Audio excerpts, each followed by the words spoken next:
sound does. This should pick up things from all over the room. What? That mic. Yeah, yeah, we can try it. Of course, we forgot to get markers, and we forgot to do the... I believe there are markers. I don't know.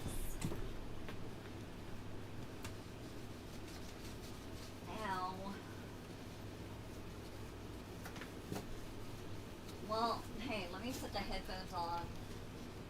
Go ahead and talk. Let me see how your levels are. Talk. All right. Go over there and talk so I can hear what your levels are like. So what I'm going to be doing, Pretty good. yeah, Clay said they would be pretty good, Yeah. is such as right here.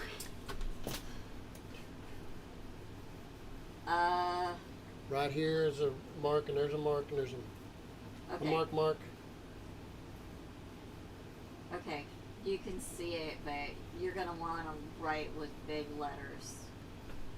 Okay, bigger. Yeah. All right. Or, I don't know, maybe I can move it forward when you go up there. Maybe. Maybe.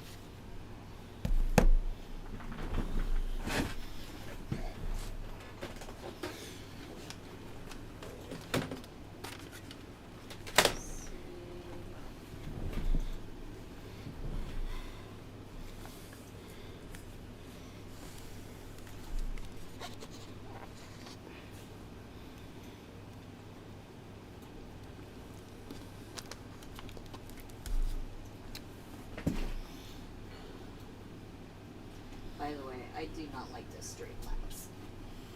You want to go to something else? What are you trying to do? I'm going to set OBS up the hard way because I can control the chat. The Streamlabs won't let me control the chat. They'll let you go to all those other. What are you going to do about those? Bringing those in. I am going to program it. I'm just not going to do it today. Okay. So, welcome, Alpha Light. He's Huh? always got nice hats, dude. He's got so many hats. You got an ugly noggin like mine. You got to cover it up some. I got one of my favorite hats that makes her kind of almost blush, but it's hard to get. It has built-in ponytails. I think it's funny. The volume is low. Okay, I'll raise the volume up. I have dropped it. Thanks. We've been trying to adjust to see if I can write some things down on the board. And I don't want to blow your eardrums out. this condensing mic, see if it picks up. So thank you for helping out. This is all somebody who's a repairman trying to get into the electronics world. And this woman here used to be a nurse who's picked up all this stuff. Has 19 websites that she's created, something like that, maybe more. And she had to learn all that the hard way. So we, albeit we are slow, we do build a little bit. She kind of asked me not to keep making more businesses. You're not allowed to have any more businesses. Yeah, that's enough. Until I catch up, or we can hire somebody. Right. We can't afford that because I spend money on silly things. Sort of silly things. Anyway, my fault. We were trying to figure out, with me starting out late, playing a game with some guys. We were trying to figure out if you could hear me while I'm at the board. Because I was wanting to kind of show you guys the archaic way that I estimate. I'm sure they're much more electronic and There is a couple estimating ones that I've been debating putting you on. But if I put you on it, I have to make Clay do it because you won't do it. well, I will, but it's I'll show you why, what I do. It takes it. I have learned a lot with using my phone. You know, you can take a picture of what a room looks like, and then put every little knick-knack where it was, in every picture. So that saves me some embarrassment. Oh, I forgot that wasn't there. It was right here. I can look at my phone. It's like, hey. Or a lot of times air conditioners are close to the house, and all the different specifications and everything, the model number, serial number, and all on the back side, and you can't get to it. So you can stick your phone in there, take a picture of it, pull it out, and look at it. Zoom in. Say if I'm tired, I really don't have much problem with eyesight. I guess like a 2015. And but when I get tired, everything gets kind of a little bit blurry, and I mean tired. So anyway, one of the things that was asked, and you guys interrupt me at any point, and it doesn't matter if I get everything out, I'll finish it up another day. So anytime you have a question, go ahead and ask, because that's what this is for, just to share with you what I have learned, not because I'm going to die, but because, at some point I could. So and a lot of I've said that my boys will have the opportunity to still see my ghost. If I am gone, they can learn from the things that I say if they choose. It's still their choice. Everybody has to make their own choices. As a matter of fact, both of my boys are getting better and better. One in particular with air conditioning, and now the other one.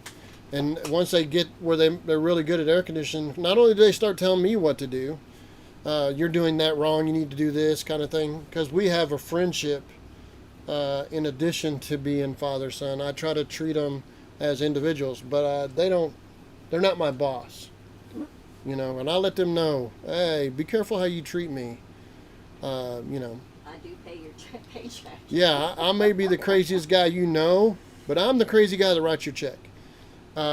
So you better respect me, or you'll be spending time at home trying to tell me I'm doing something wrong. So yes, I do listen to the young people.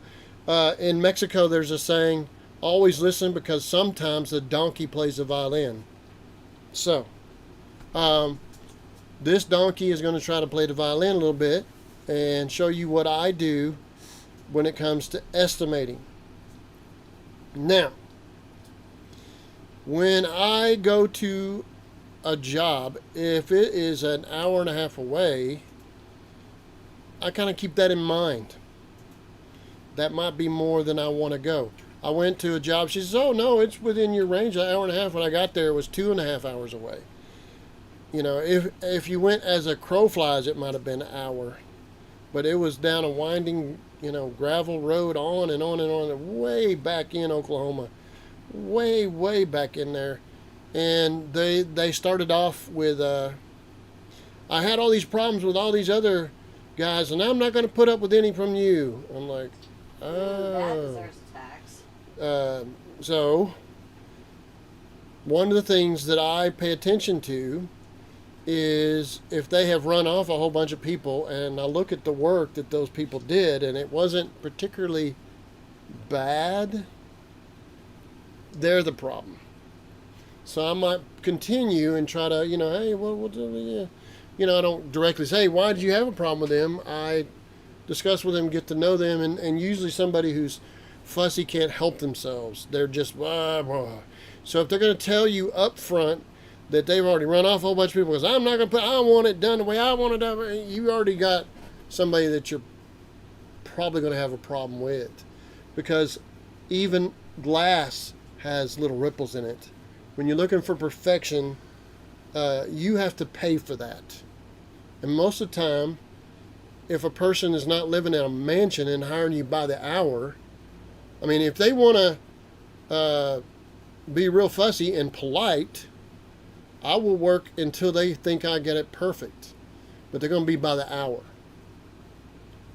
And that's when I'll tell them if I think they're going to get outlandishly, fussy. Most of them say, nah, I'm not going to do that. Because what they want to do is hold you to an estimate and then make you dance for quality, higher and higher quality. Until it's, believe me, if somebody asks you to paint a stripe on a wall, they could expect the edges to be perfect. And it technically is what they want. I want it the way I want it. with a green stripe, and you could spend a long time trying to do that and never quite get it right. Okay. So what you're doing when you estimate is getting to know that person. Uh, I am now. From what I can tell, there's a lot of people who do what I do, different parts of what I do, and they have very little tact, very little patience, don't like women because they've had whatever divorces, and they're more concerned about the money than they are about the person and the situation. Maria, 28. What is a good price for a young handyman that is starting out per hour? Well, okay, that's a good question. It depends on where you're at, what kind of town you're in, but you got to keep in mind that in the larger towns, a kid can work for $18 to $20 an hour making coffee.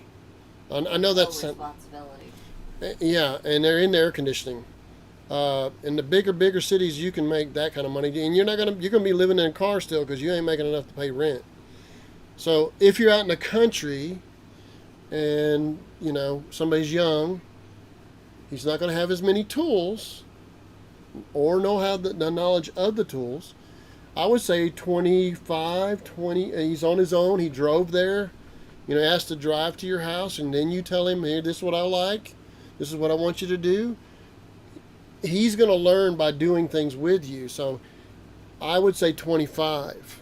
I know that sounds kind of high to some of you guys. No, that is too low. I mean, that's what over and over again, and I know she's saying that's too low. But understand, that's in the country.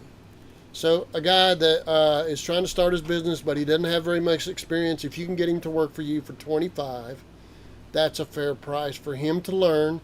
And he's not going to generally make that kind of money out in the country. Say 10, 15 miles out of town, 20 miles out of town, unless he's coming from town. But even then, those guys are, some of what they're dealing with is they want to have their own business. So their fears can be quelled by somebody who's willing to work with them and their inexperience. But when you got a young person, what you need is some humility. You don't need the fake it till you make it kind of guy. Okay, so what you're looking for in that is somebody who tries to be honest about what he can and cannot do, and willing to learn. And you're going to say, "This is what I want you to do." And then, consider now, he may not have all the tools that another guy who wants more money. By the way, when you have tools, other people want to steal them. Oh, yeah. It is heartbreaking to work so hard to put a bunch of tools together, and then some roving pirates come through and hit you without even telling you. Or maybe worse, they stick a gun in your face and just take them anyway, take your car. So it is not a given that just because you bought the tools that you're going to have them the next day. And invariably, you end up needing a tool that you don't have.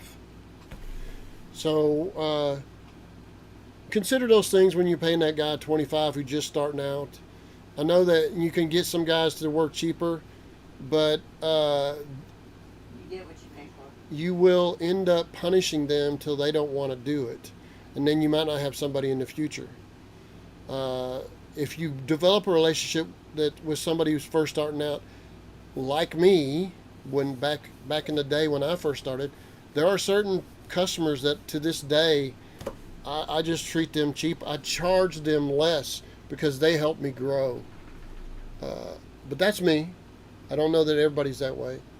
But there's quite a few people that when I first started some 28 years, 29, maybe 30 years ago, they're still around, that I still treat them. So you might be developing a long-term relationship with somebody who ends up being multi-skilled and multi-talented. It still wants to help you.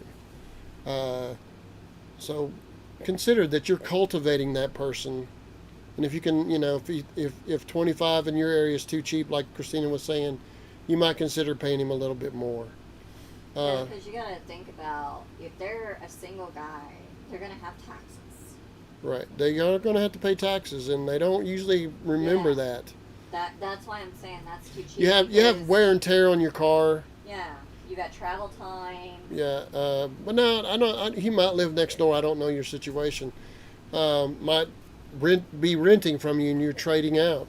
So, for me, I know somebody who used to work for me.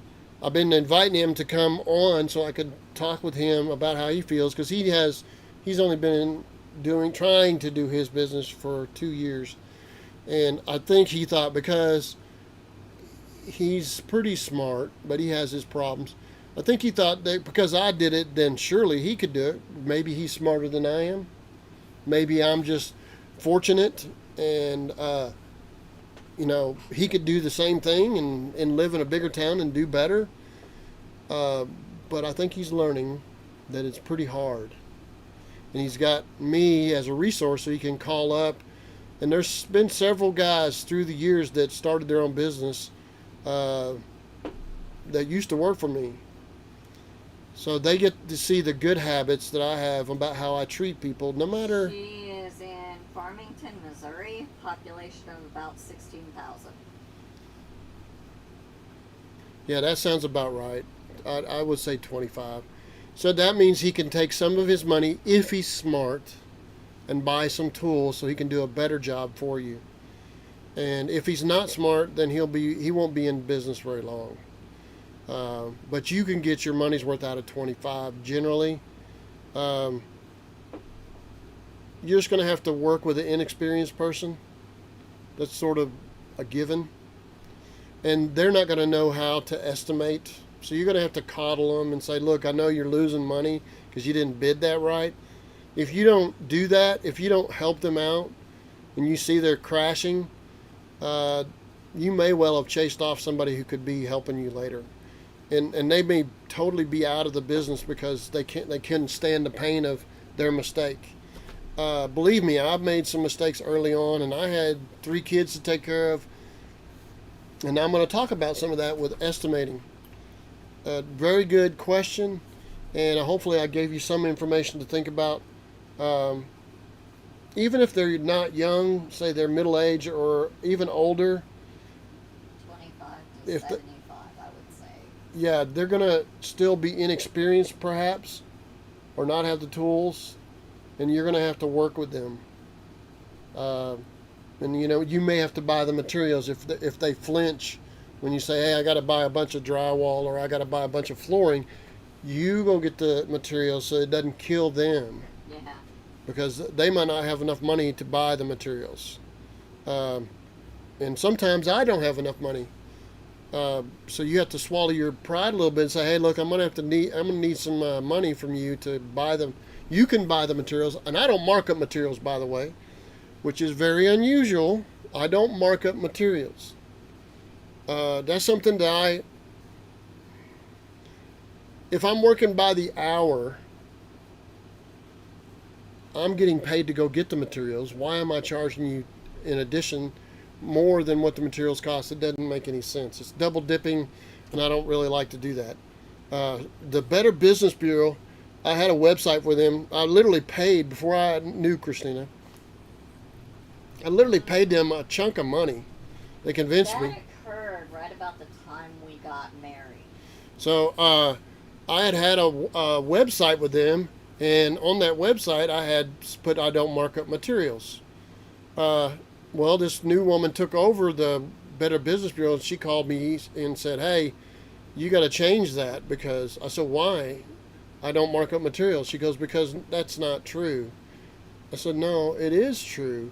She said, well, can you prove that? I said, you asking me to prove whether or not I mark up materials? How am I going to do that?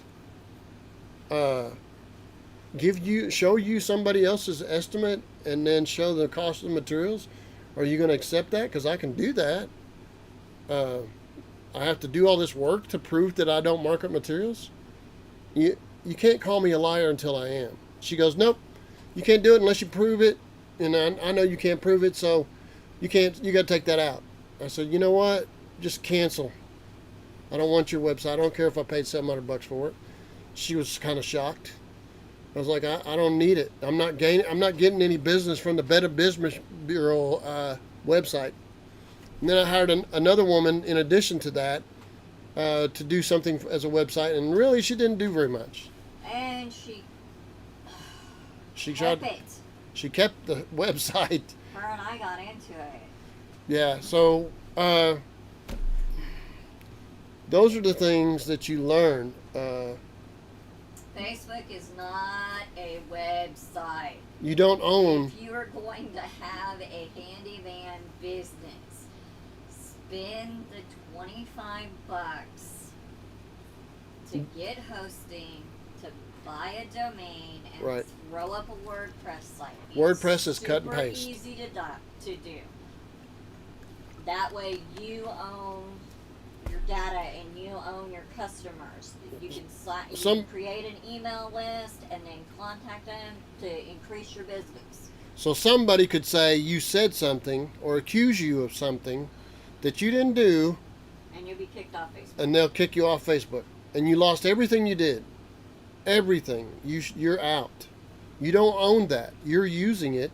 And by the way, they own the traffic coming in and out of that. They also own any videos you upload, any media you upload. All that they actually can take. They can take it away from you if they so choose. So YouTube has been punishing me. I'm not exactly sure why. I have theories. So they cut what they pay to us in half, which it wasn't. It's even more now. More than half. You would think that I was involved with something really bad, but I'm not. Everything that I think I'm in trouble for, I've said to you guys. It's available to you just like it is to them. Got a question. Okay, let me answer the question. Childress family, how long will treated wood last in the ground? Hey, I got that question asked of me. Okay. Somebody made a comment on one of the videos and said that I didn't know what I was talking about. Had I never seen direct contact pressure treatment? And yes, I have. You pay more for it, and it can sit in the ground. It is repellent. It will repel the earth, causing it to do damage. It does not guarantee it. It is insect resistant, but not insect proof. So how long? The insects are your real problem. Ants like wet wood, whether they can eat it or not, which they can. Like a carpenter ant, it doesn't eat the wood. It moves it excavates the wood from one place to another. So like the carpenter bees also, they move the wood out. They don't eat it to put their babies in there, and then they come out and they do it again. So they say 40 years, but I promise you, it won't last 40 years. And the bugs will travel up that wet wood that it's wicking water into. It's not waterproof, and it's wicking water up into it. And anytime you see little sugar ants anywhere, like in your kitchen or something, there's wet wood. So you're literally attracting bugs to come up there. It will last, they say, 30, 40 years. Direct contact, pressure treated wood. In your experience, how long will it last? I don't ever put wood on the ground, so I don't really know. I have seen what I thought was direct contact pressure treatment that didn't last 10 years. But who are you going to go back to? Say, hey, bring this rotted piece of wood and say, here's my receipt for this piece of wood. How do you identify it? So I kind of feel like it's more of a bragging thing. A lot of times people will say, you should put wood behind your skirting to keep it from blowing out. Well, I don't need wood behind the skirting because I don't have problems with skirting, metal roofing skirting blowing out. I just don't. I don't have that problem. It could be 6 foot high and it doesn't blow out. So I don't need wood to brace it. If it was vinyl, plastic, or other weaker panels, you might have to do some kind of brace from the bottom of the mobile home down. Now,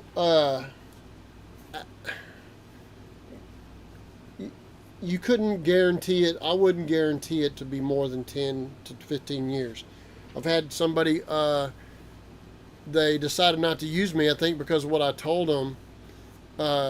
They said, hey, I have this little house. He showed me a picture, and it's like a log cabin house. And they want to bring the same kind of logs all the way to the ground. And I said, well, I don't really want to be involved with that because there's the worst kind of advertising is bad mouth when you did something wrong, and they don't ever tell you. They just tell everybody else, don't use this guy. So I didn't want to be involved with something that would have wood touching the ground because bugs, but it attracts bugs. So metal doesn't. Plastic, really doesn't. Plastic doesn't. Plastic will deteriorate also if it's got ground contact. Not always, but it will deteriorate. If you notice the way dashes on cars break and plastic things deteriorate, Metal seems to last longer, but you're not going to guarantee metal that's directly in the dirt to last for 40 years. I don't know how they think that wood's going to do that. So I hope I'm not running on and on. I'm just trying to lay out my instincts on it. I've never seen any wood that when I pulled it out of the ground, it was still like it was new. So it depends on what you're trying to do. If they're willing to understand that it might only last 10 years, maybe that's okay for a ramp on a portable building or something like that. You build up the 2x6s for the ramp, touch the ground. You got to know that that's not going to last forever, especially with riding lawnmower or something. People walking on it constantly. It's got constant movement. But that is one of the places I know for sure. That look like decks and landings that they want to get close to the ground as they can. But understand, ants like wet wood. So hopefully that gives you some answer. They say 30 to 40 years, and I say maybe 10, if you're fortunate. And you're attracting bugs. And I don't like to attract bugs to the customer's home. I wouldn't want it at my home. So, anyway, hope that answers. So, what I'm doing right now, when I do an estimate, I like to put as much choice as I can in the customer's lap. It's like, okay, I'm going to give you all kinds of information, and you may actually think that it's too much information. You just give me what would you do, and then I will narrow it down and say, okay, well, you could do this or this. These two things are pretty good. Which would you prefer? How about we pull up a picture and you can see what plastic shakes look like on the side of a house. I just did that recently. And she said, hey, could you send me some pictures that you find? I'm going to look for some on Pinterest. And I don't even know how to get on Pinterest. I can help you with yeah, that. she can. Instagram and Pinterest has lots of pictures. Instagram tends to be more male. Pinterest tends to be more female. And there's lots and lots of pictures that you can pull down. And that is something that's happened a lot. People will say, hey, I'd like my bathroom to look like this picture, and then zoom in on it. Can you come to my computer screen? It's like, okay, do you know how much a glass shower costs? Let's take a look at the cost.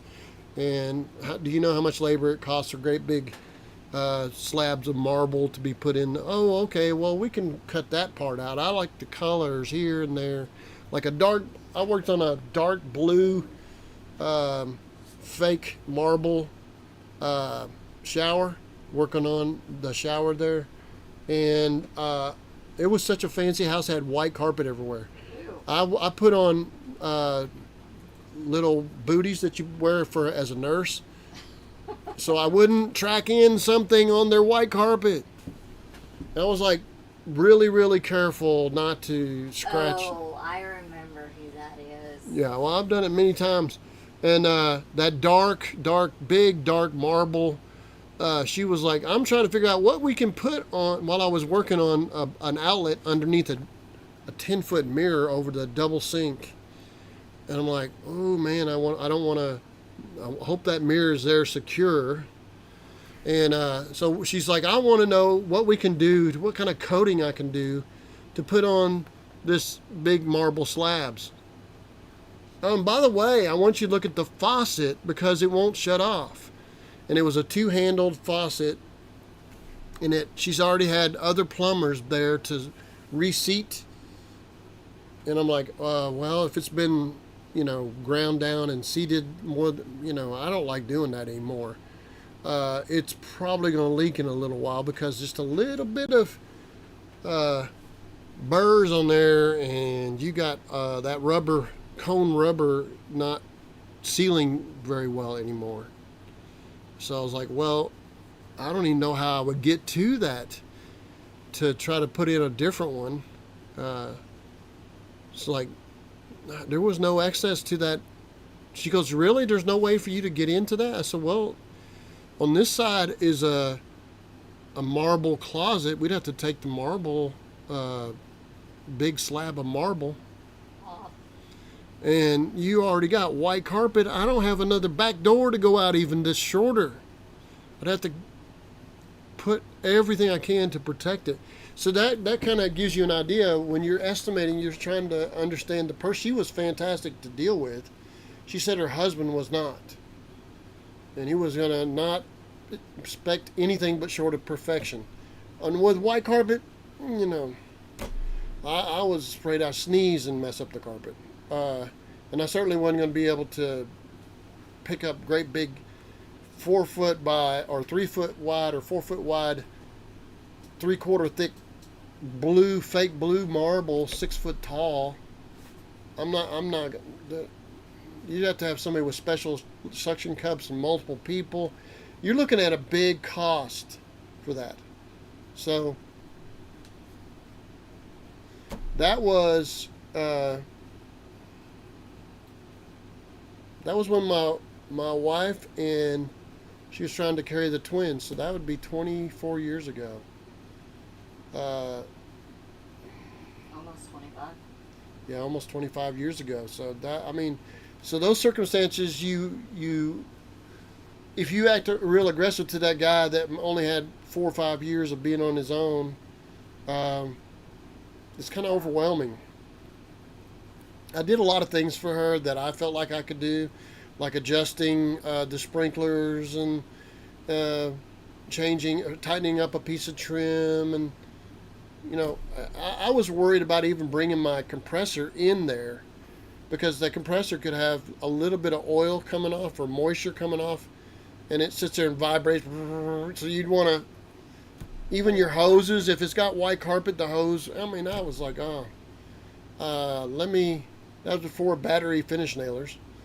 So I was like really worried. Everything had to be covered, And I fixed like an IKEA type cabinet for her, and she kind of hovered around in the garage because she was concerned I was going to make a mess in the garage. But I worked for her for several days and learned a lot of ways to keep a white carpet clean. Like I had to take my little paper booties off every time I go out, put them by the door, go out to the vehicle and go for somewhere, come back, put my little paper booties back on or put them in my pocket. And so whenever you're estimating that job, you're going to be adding to it a lot. So that's something you're going to have to worry about when you're doing estimating as a repairman. And if you guys are having it done, consider, how difficult is it for that guy to protect everything in your house. I can tell you 2 guys, when I worked for the Handyman Connection, which is a franchise that you can purchase, and they carry millions of dollars worth of insurance and all that stuff. But there was three guys that worked together. They did a lot of painting. Boy, they charged crazy prices. I didn't have enough boldness to charge that much.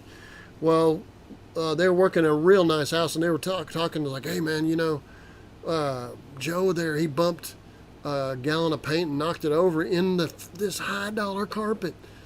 And he real quick said, oh ma'am, your dog knocked over the paint.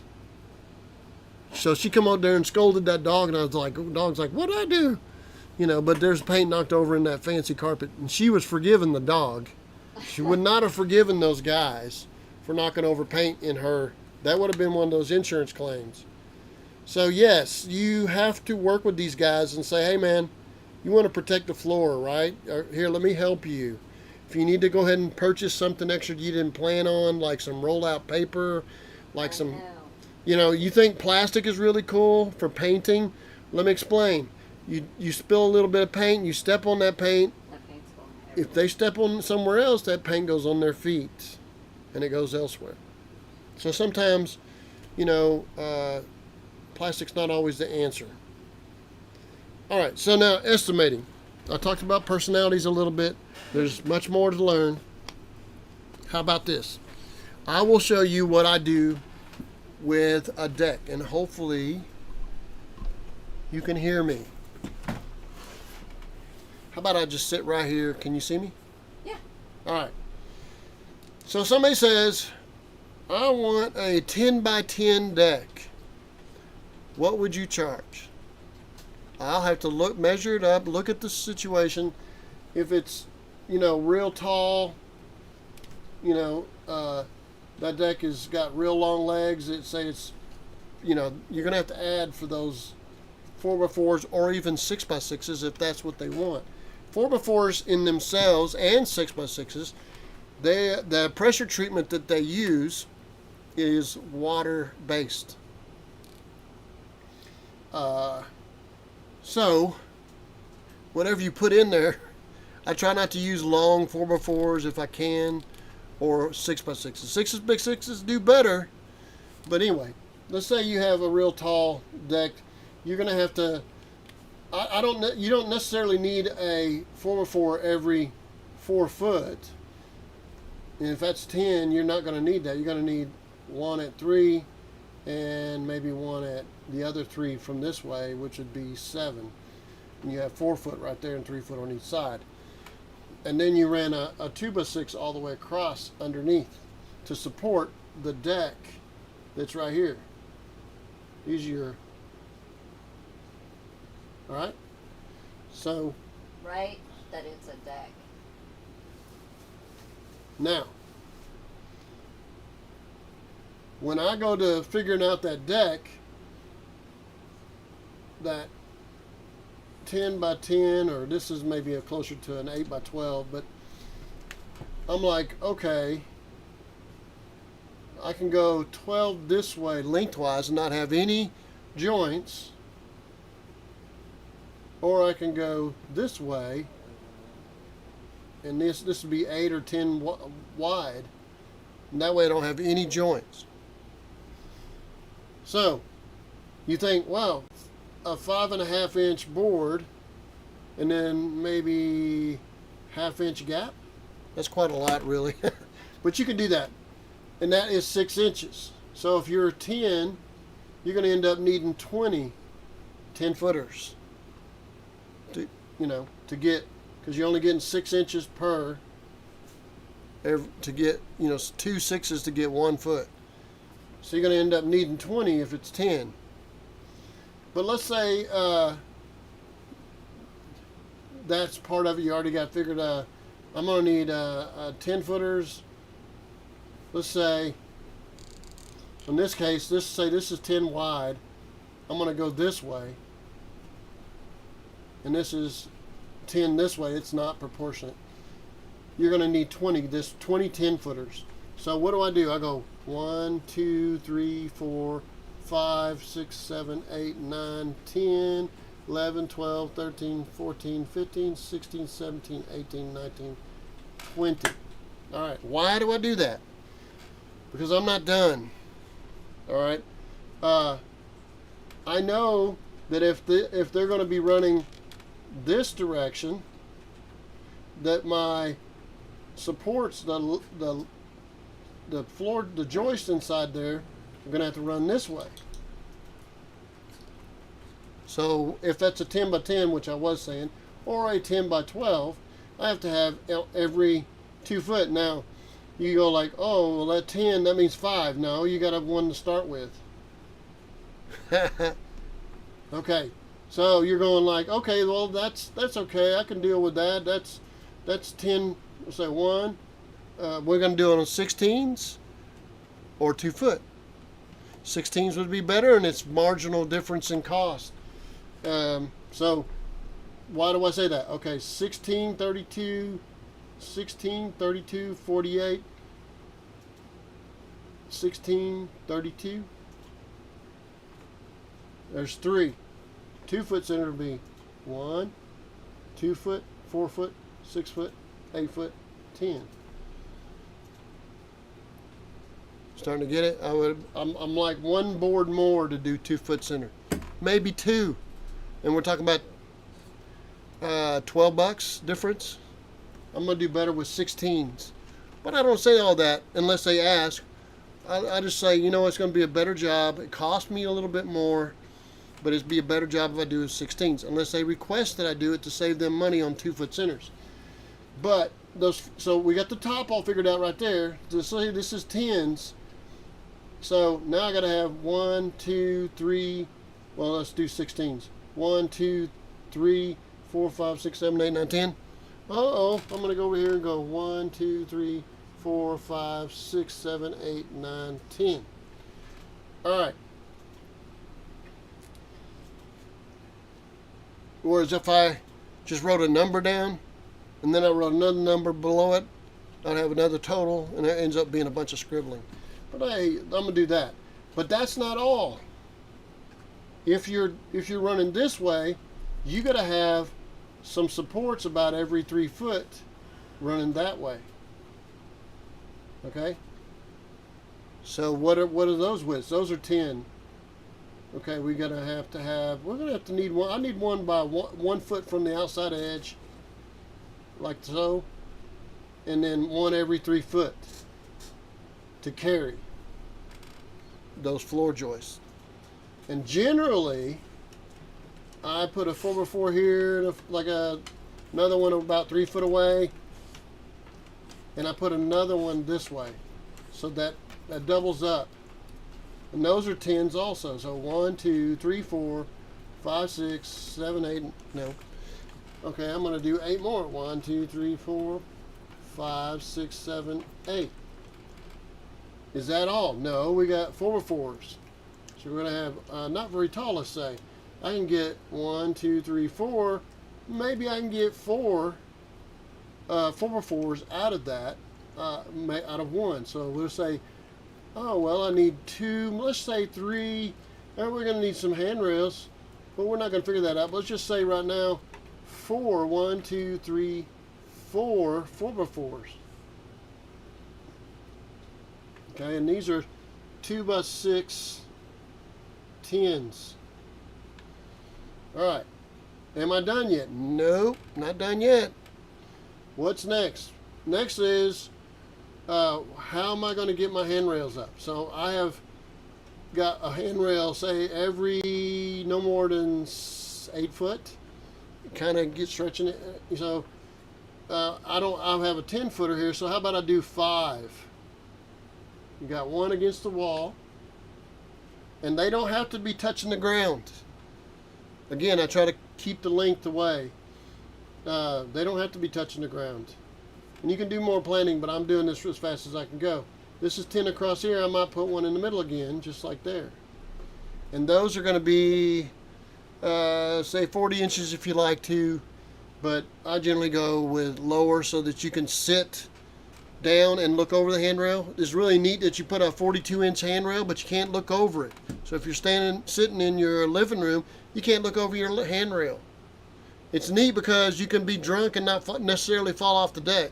Although I'm Never surprised what a drunk person can do. I was gonna say, I follow my But decks. if you put it at 28 to 30 inches, you know, for the top of the 4x4, and you're going to put a 2x6 after that, you're going to be near 30 inches.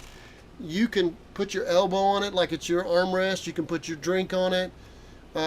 You can look over it through from your living room, and you can look over it from your chairs on that deck. So I try to keep, if I can, if they request it to be high, that's fine. I had me do that, and then they changed their mind of, hey, you were right. We want you to come out here and cut everything off because I can't see out of the deck. I got to stand up so I can look at what's going on, because otherwise I'm looking through the stiles, well, or the cables if they want cables. So now, am I done? No, I'm gonna say each one of these are gonna use one. So we're gonna end up with 1, 2, 3, 4, 5, 6, 7, 8, 9, and maybe handrails. Staircases. We'll figure that in a minute. 9 of them. Well, maybe I'll put a staircase here in the center or one of the ends right there against the wall. Ask them where they want it. Oh, yeah, I'd like a staircase here. Well, guess what? You're going to need a 4x4 there and a 4x4 there. Start seeing what I'm doing?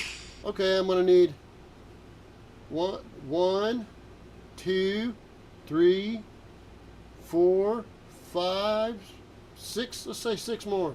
1, 2, 3, 4, 5, 6.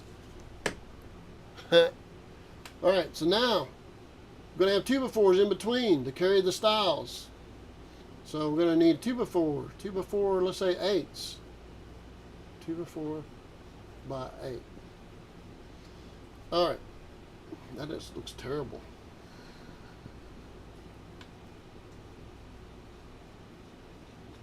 All right, 8 foot. 8 foot. Now I'm going to need 1, 2, 3, 4, 5, 6, 7, 8, 9, 10. No, we gotta have nothing there. 9, 10, 11, 12, 13, 14. 1, 2, 3, 4, 5, 6, 7, 8, 9, 10, 11, 12, 13, 14. You know what? I'm imperfect. I'm going to make a mistake on 1 or 2. Or I'm going to have one that's twisted up. I'm going to add 1. No, I'm going to add 2. Oh, I'm going to add 1 here. I'm going to add 1 here. Okay. Now, I have the handrail. Let's say that, make that 2x6s. That'll be 10. This one will be 10. So 1, 2, 3, maybe 4 more. All right. 1, 2, 3, 4. All right. I've gotten to this point. Seems like caveman, but if I'd have been doing 2 here, 8 there, 15 here, I'll be like, okay, and then I gotta, oh no, I've gotta add 2 more. Ends up with this long line of numbers. So what I have here is I can go 5, 10, 15, 20, 25, 30, see in 5 increments. And at the end of it all, I can go, this is 10, 20, 30, 40, 4. 44 2x6s. This is all on a scratch piece of paper, let's say. This one would be 10, 11 4x4s. See what I'm doing? And if I I made a mistake, all I got to do is, not scribble out that. And then when I do, I go back and count. I don't have all these numbers like, this needs to be 7. This is just the way that I can do it. That is for a deck. And for that matter, I do that a lot with like a metal roof or anything like that. Wow. Yeah. So consider using the old school slashes and marks. And you can look at it and say, that's a long ways to go. I don't want to make a mistake and be short. I'm an hour from town. I don't want to go back for 1 or 2 at the end of the day, or maybe I have to come back another day because I was short 2 boards. All right. So we didn't talk about the staircase. I know that. So I don't. Nor did we talk about the concrete. I know that too. But I'm just trying to show you how I estimate. And if these people are fussy, that means they're gonna, if they want me to estimate it, they're going to want, I know they're going to be fussy. I might spend more time looking for perfect boards. And by the way, those boards, they can just start twisting up after they were straight. So I may have to make a separate trip. And if they're fussy, and they're going to say, they already tell you they're going to be fussy, you better add that frustration in. So you got a frustration clause, frustration charge for anybody that's fussy, because you're going to end up like, I don't like the looks of that board. I want you to come back out here and fix that board. Have that in your head. They're probably going to do it. Whether they do it or not, they're probably going to do it. And go back out here and allow for your time to come back out here and replace 2 boards or something, because the knot holes don't look right. Just count on it. Add to the cost. Don't be nice trying to desperately get the job, because if you get the job, they're going to punish you by not being able to do another job. Yeah, if it's a fussy person, if anything, They might not even pay you. So if you are an inexperienced person and you got a really fussy person to work for, step off. Don't do it subcontract. Do it by the hour. And if they say, hey, I don't like that board, yes, ma'am, I'll take that board out. We'll go get another one. And they're paying you by the hour to do it, and that makes them feel good. I got the money. I want that perfect. You go get that perfect board. Yes, ma'am, we're going to do that. We'll go do it right now. As long as you don't cuss me and yell at me, I'm okay. I will do a lot of things, okay? I've crawled through sewer and didn't like it, okay? But they treated me with respect. I did what I need to do. I've been in massive heat. I've been in really cold, all to make a customer happy. But if they're going to be frustrating from the very beginning, either I don't work for them, or I just do it by the hour, and they can, and until they treat me disrespectfully, I'll just do whatever they want hourly. So, some of these customers might be watching. You now know why I just didn't want to do it contracting, because you were pretty fussy.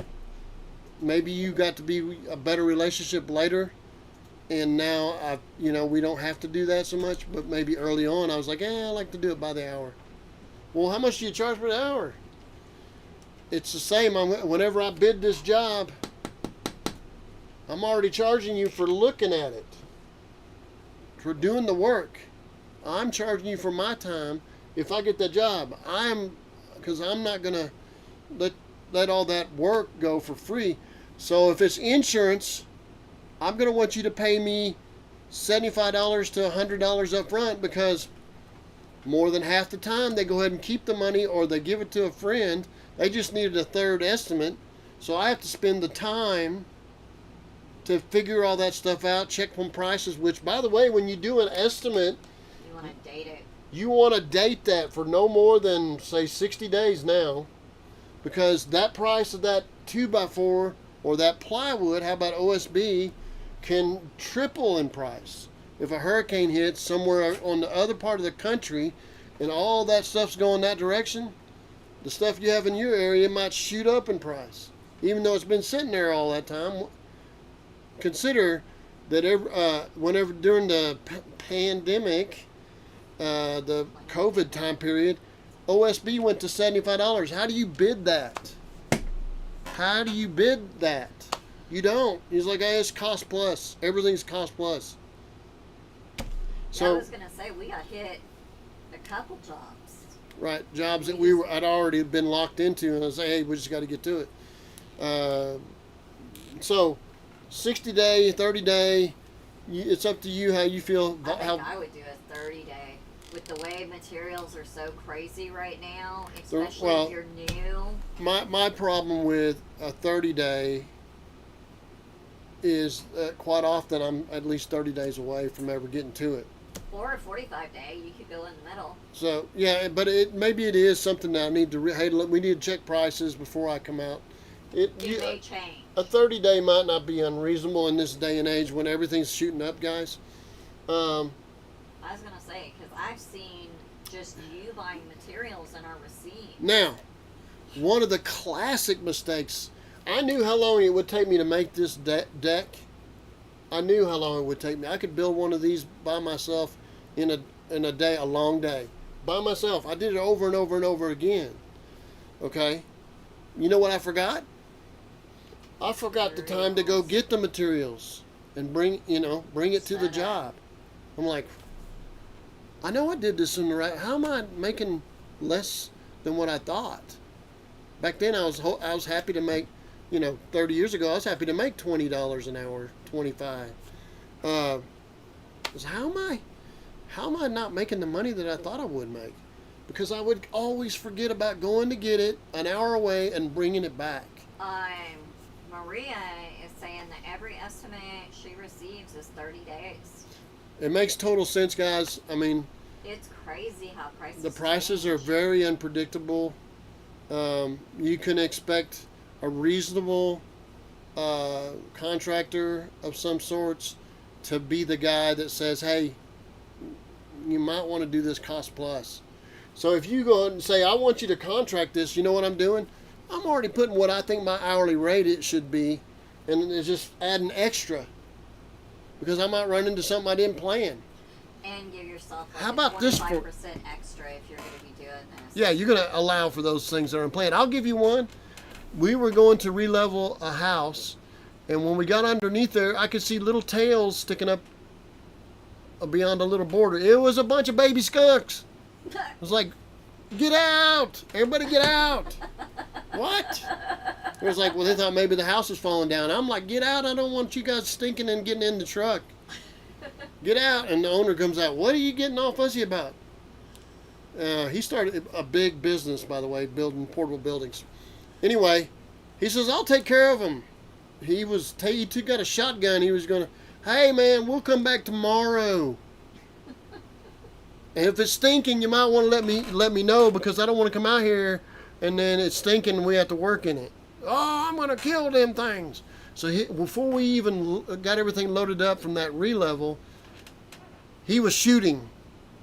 There was like 6 tails, or 3 or 4 tails and an adult tail, and I don't know. He was chasing them skunks all over the property because he wasn't underneath the house anymore. He was chasing them around. So we did come back. Hey, but how about that? I didn't plan all that time to take all these guys out to some place out in the country. Which you have to pay your guys anyways. Yeah, you got to pay your guys. It's not fair to them that they got all that windshield time and they don't make any money that day. You're gonna have to pay. You're gonna be the guy who eats it, or you're gonna lose your help. Particularly now, when people don't want to work that hard, when they don't have to. They can work inside McDonald's and make $12, $14 an hour. 20. Yeah, sometimes higher. It's shocking to me how much you can make. And I had a brain dead job. Yeah, and if that isn't a shortage of people, I don't know what is. People, not skilled people, shortage of people. Yeah. So let's bring in Bodies. 14 to 20 million illegal aliens. That might take care of your ditch diggers and some more of your deadhead factory jobs, but that doesn't get anybody skills. That doesn't mean that where they came from they had any skills to bring here either. So I wish them all the best, but we need people that are capable, not a burden on us. We need capable people. I wish all of them the best, no matter what country they come from. But anyway, that's probably going to get me in trouble with YouTube again. But I'm not anti any of them. I want everything to be on the up and up and have everything fair for everybody. We are fortunate to have been born here, say, and they come from another country where it wasn't as. Now, some of the Venezuelan people are going back. Some of the other countries are going back because it wasn't as good as they thought it was here. That is something that people don't talk about. It's tough when you got to compete with a whole bunch of other people for the same job. They have same skills. They don't know English and they don't know where to go. They don't know what to do. It's real expensive in New York, in LA, California. Real expensive. So they like, man, this is crazy. America's outlandishly high. But what I'm getting away, what I want you to understand is there's a lot of effort that goes into making an estimate. And then a lot of people charge to estimate. I haven't been. Usually. But it is perfectly okay and understandable. And what you might do is charge for the estimate, but if they use you, take that off of. So what I have done with insurance is say, if you pay me that $100 that I asked for at estimate, if you accept my job, I will take that $100 off, or $75 back in the day. So it will come off the main job if I'm the one that does the work. Usually, if they intended to use me, that's fine with them. If they didn't intend, they're going like, I'm not gonna pay you $100 for an estimate. Okay. Thank you for letting me know up front that you weren't gonna choose me anyway, because I don't want to have to spend the time doing the estimate and then find out you weren't going to use me anyway. I'd rather not, because I got 2 trips out there. The first one to meet you and talk about the job. Second one to bring you. So if it's an hour out to that job, then I got all that time. You know, it could easily be way more driving than what you would normally charge for your labor. So I'm just beginning to show you guys some things that I have to deal with when it comes to estimating. This is going to have to be a series. It will have to be a series. And we're going to have to, and what we really need people to do is drop in the jobs that you would like to see us estimate, or show you how to estimate things. I can tell you one that was frustrating for me. I remember going down an hour away, maybe almost an hour and a half, to install a faucet that she said she already had. Brand new. And she did have a brand new faucet. I put it all the way in, and I did it within the time I thought. But there was one screw missing that held the handle on. And I'm like, ma'am, I'm going to have to charge you to go get this little screw. Oh my gosh. Can you come back and put it in with that? It's an Allen wrench, little tiny screw. No, ma'am. I hate to do it, but I'm going to have to charge you to go to get the screw. So I go to Lowe's, and the first guy I'm talking to says, well, bring it back, and I'll give you another one. No, sir. How about this? How about you give me the one screw, and you keep that one as if I brought it back to you? Well, how do I know that you didn't just lose it? You have to decide if you want to have good customer service or not. Usually they go, oh, I'll talk to a manager, and so you spend all that time trying to find somebody to help you, and then they got to go talk to the manager to get a little tiny screw. This has happened with the brand Moen several times. Not as much now. Missing little parts. A spring just didn't work right, you know. You could estimate it, and you could, if you do it by the job, and then you drove all the way down there, and guess what? You'd be going home late at night, which I have done, because you didn't plan on all that extra. And of course, the customer didn't plan on all that extra either, but you got to think, he's still got to go home. If you're going home an hour and a half away, I was working in Marshfield, which is 2 hours plus 2 hours and 15 minutes. Plus, you have to stop and get fuel. People got to go use the restroom. People got to get a drink. You know, 2.5 hours one way. I could not afford to goof around very much. You should have had the lady do the exchange. Yeah, but she wanted it fixed. I would have to come back out, and she would have to pay me for that trip. Yeah. You know, or she could pay me to sit there, and she could go. You see what I'm saying? Yes, if she lived next door to me, it wouldn't have been no big deal. I'm, you know, a block away or a quarter mile, even 3, 5, 10 miles away. I would have stopped by and put that screw in. She could have done that. But if she's 30 minutes away, now it's 30 minutes there and 30 minutes back. I'm going to have to spend fuel costs, wear and tear on the vehicle, and my time. And labor. And if I have help with me, their labor. I'm not trying to be, you know, graspy, trying to get as much money as I can, but at the same time, it's not real wages if you actually end up losing time. So that would be a double negative. If it costs you money for your vehicle time, your vehicle wear and tear, your vehicle fuel, and your help. Not only is it negative there, it's negative because you're not making. So it's a double negative. You would have been making money, but now you're losing money that you didn't make. And you're losing the money that you would have made. Double negative. So you're like, oh, well, how did I not make as much money this week? Because those kind of things. And even all these years in, sometimes on Friday we have that conversation. It's like, what happened? I worked all the hours in the world, and what did I do? Oh yeah, I was trying to be nice, and there's some really great guys I worked for this week on putting a roof mount air. They said, hey, I got the roof mount air. Would you guys? Yeah, I'll come over in the afternoon. We'll put it in. We'll put it in. They didn't have the right bracket on the bottom. They thought the old one would work. They sent off for it, brought it back in.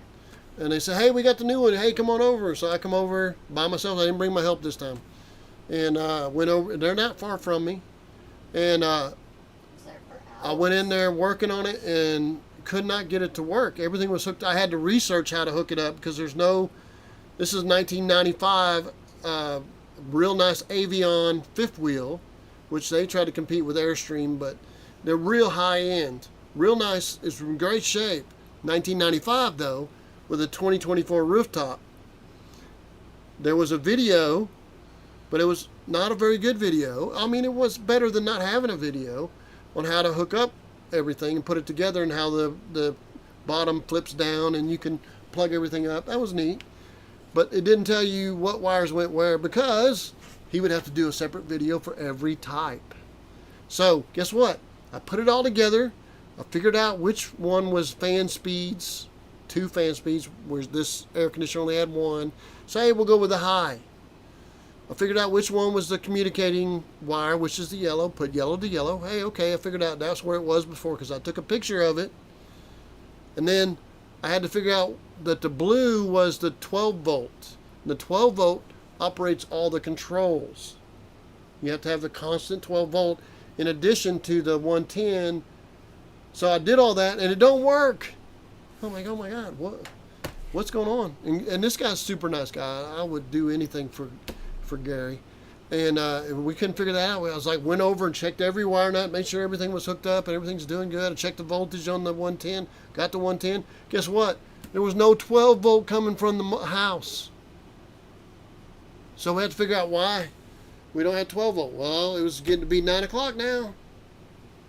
Already been there 2.5 hours. I'm going to have to go again some point. He said he was going to go buy new batteries, which he knew the batteries were old. But he's like, hey, it's showing 12 volt. Well, he put the 12 volt lights on because it started getting dark. And they lasted about 2-3 minutes. And they went dee, dee, dee, dee, just running the battery down. So the converter wasn't working or the batteries are so bad it wasn't creating a circuit to let the 12 volt. My theory is he may have missed a wire when he put in a new converter or inverter and missed that wire. But I spent a whole lot of time on it. I think you've spent like 7 hours on that so far? Probably 4 or 5, yeah. But what I would do for those guys is you would not imagine. If they ask it, I do it because I just like them. They are closer to me than my brothers are. And I love my brothers. I just don't know them very well. These guys are amazing guys. Really. Too. Yeah, and they're prepared for bad times. They say, hey, we got some food set aside for you too and your family, Phil. That's pretty good for a repairman.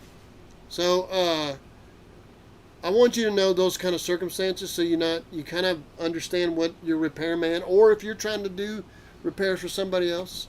Or estimate. Yeah. It's a great business. It really is. If you like people people. are gonna need it. If you like people, it's a good business. If you don't like people, women. you got to respect women. Because my experience is you deal with 90% of the time you deal with women. It may be that there's a man paying for it. But it's still her You're house. dealing with the woman. A man might be involved, but you're going to spend time. So if you do not like women, you probably need to tone down that you work for men. So that would be more of a commercial scenario. You know, maybe many times women have said, that guy was just a jerk. He asked me where my husband was and all that stuff. I dealt with it. My wife says she's dealt with it. I never have treated women with disrespect. I don't talk down to them. Repairman out of my house. It doesn't. Yeah, she threw a repairman out. This little bitty woman's throwing a man out because he just couldn't keep his mouth shut. The reason that's happening is because they don't have a good relationship with women. They don't respect women for whatever reason. They got their heart hurt, and they can't deal with it. They're gonna blah blah blah because they've been saying it so much that whenever they get around a woman, they can't help but bleed out. And here's the other thing: if you actually treat your female customers right and you act professional, they are going to tell all of their friends. Right.